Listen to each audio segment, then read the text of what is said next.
তো কিছু খানকির ছেলে আমাদের এক হিন্দু ভাইকে জয় শ্রীরাম বলায় তাকে 3-4 জন মিলে মারে এবং তাকে কান ধরায়। আগে ক্লিপটা দেখো, তারপর বলছি।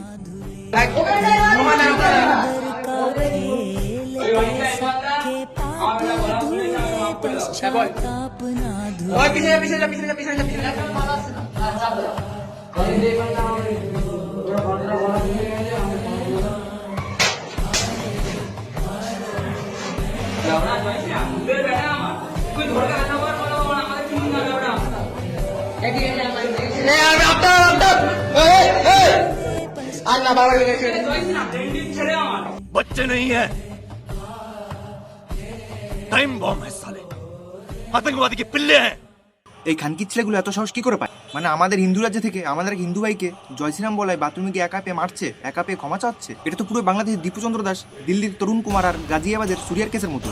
এই পুরো ঘটনাটাই হয়েছে বারুইপুরের মাদারহাট স্কুলে। আমি আমাদের হিন্দু ভাইদের বলছি, যারা বারুইপুরে আছো তারা আর কড়া পদক্ষেপ নাও। আমি এই ঘটনার তীব্র নিন্দা জানাই এবং স্কুলের শিক্ষকদের এর জবাব দিতে হবে। তারা থাকতে এমন ঘটনা ঘটে কিভাবে, আর এদের এত সাহস হয় কিভাবে? এবারে এইখানে এই শান্তির ছেলেদের কি করা উচিত আপনারাই ডিসাইড করুন। আর পারলে ভিডিওটা শেয়ার করুন, যাতে আমাদের কোনো হিন্দু ভাইয়ের কোনো শান্তির ছেলের সামনে মাথা নত না করতে হয়। জয় শ্রীরাম।